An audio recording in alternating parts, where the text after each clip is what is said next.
Now, it is my great honor and privilege to introduce the 2022 student speaker for this morning's commencement ceremony. Austin Labor graduates today with a bachelor's degree in civil engineering and with leadership honors. He grew up in Soldotna and came north to Fairbanks for college. We'll have to let him head back south now, however, as in just a few days, in fact Monday, he starts a new consultant job based out of Anchorage on a construction administration team.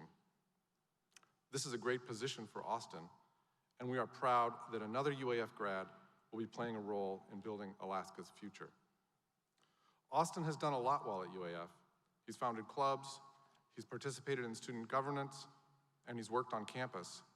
He founded and coached the UAF Jiu-Jitsu team, which he led to multiple state tournaments and where he would compete as well.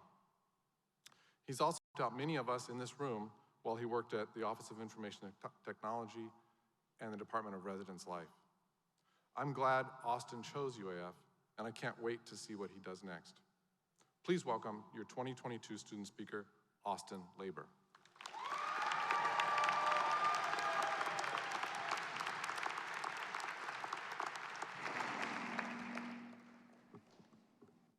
Hi. I don't normally like to talk about this, but during a majority of my time at UAF, I was living homeless in a university parking lot.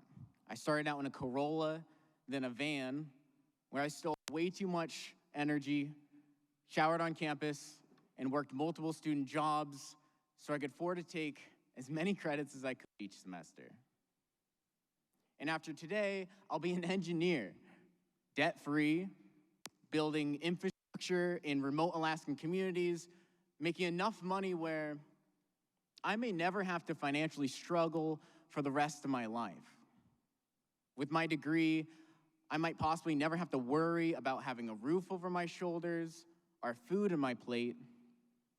And I've spent the last month trying to find the words to describe what that means to me and how grateful I am to this university and its staff for providing me that opportunity. You offered me a path to be not just a product of my environment or a victim of my circumstances. And I found that those opportunities in this world are exceptionally rare. And although we should be incredibly fortunate that UAF offered us these paths to better our lives, we should recognize that after today, our growth is not just limited to the walls of this university. In fact, it can't be. For those who don't know, my degree is in engineering, but my background is in combat sports. I love to fight, I love to grapple, and I love to coach. And similar to this, us instructors get to dedicate a day to recognize our students based on their growth and accomplishments, usually with a new belt. It's an enriching ceremony. People usually laugh, people cry, but what I usually find is on the day after, we usually don't see them again. It's pretty common that right after we belt somebody, they quit, they stop training, and they stop learning. I think about that a lot. It took me 7 years to get this degree. Do I still have that same passion and drive to learn as when I started, or have I lost that? Am I still willing to go back to working those type of hours to study as hard as I did? I'm not so sure that I would. You know, in Rocky 3, they sang, "Don't trade your passion for glory." There was a Nobel Peace Prize winner named Rudyard Kipling, and he wrote a famous poem for his son titled "If." He claimed that one of the tenets of becoming a man was to have the ability to lose all you've acquired in life and then start again at your beginnings, never speaking of your losses. On the mats, I'd be half the grappler I am today if I didn't have a willingness to take risks that may lead me into an uncomfortable situation. And likewise, I'd be half the man if I couldn't say the same thing when approaching my goals and purpose. It's what got me here today. It's sometimes not enough to just hold my position and fight in a way to just not lose. My main motivator for my personal growth is usually a finish line, a job, a belt, a degree. And whenever I achieve it, that motivator is now lost, and I have to find a way to replace it. We should be incredibly proud to be graduating from UAF and under some of the most difficult circumstances of our time.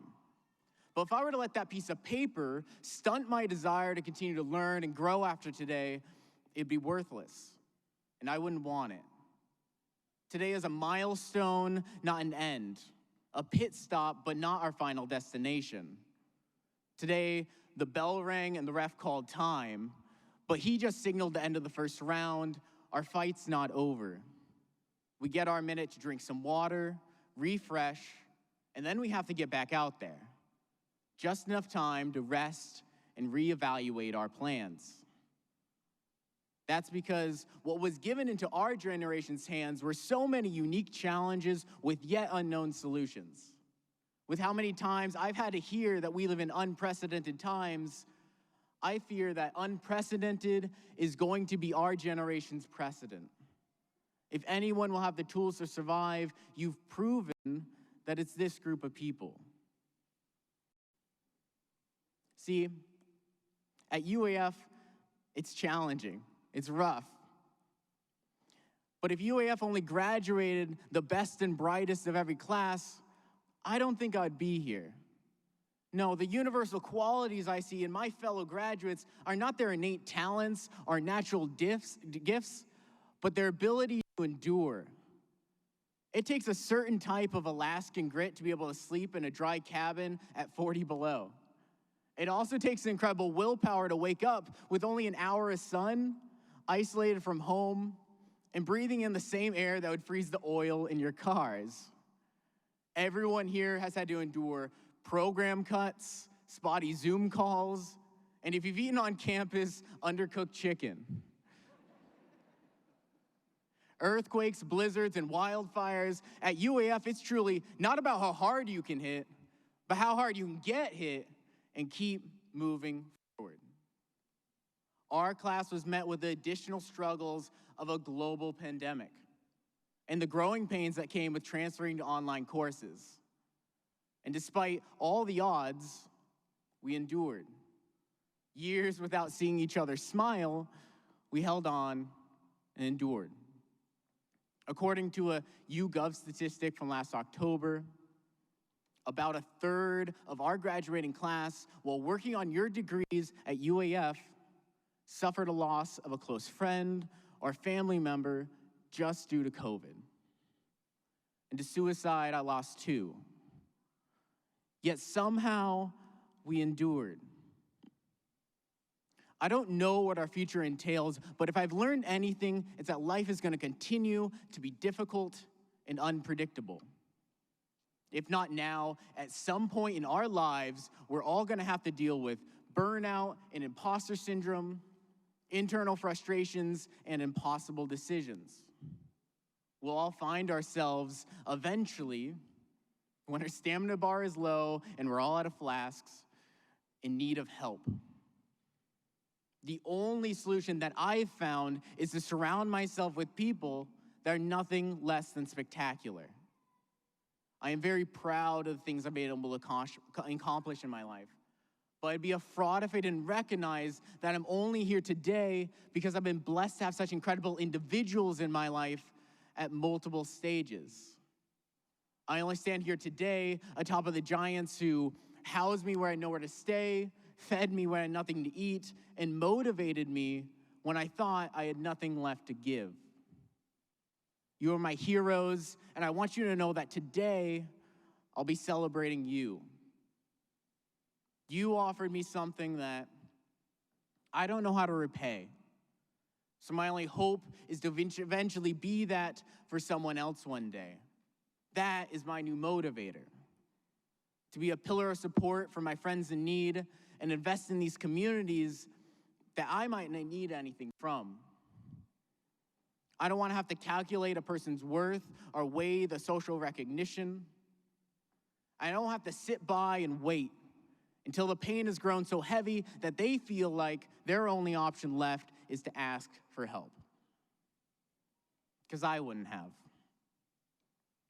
In The Lord of the Rings, there was a lesser-known hobbit by the name of Merry, who learned that his friend Frodo now carried an impossible burden.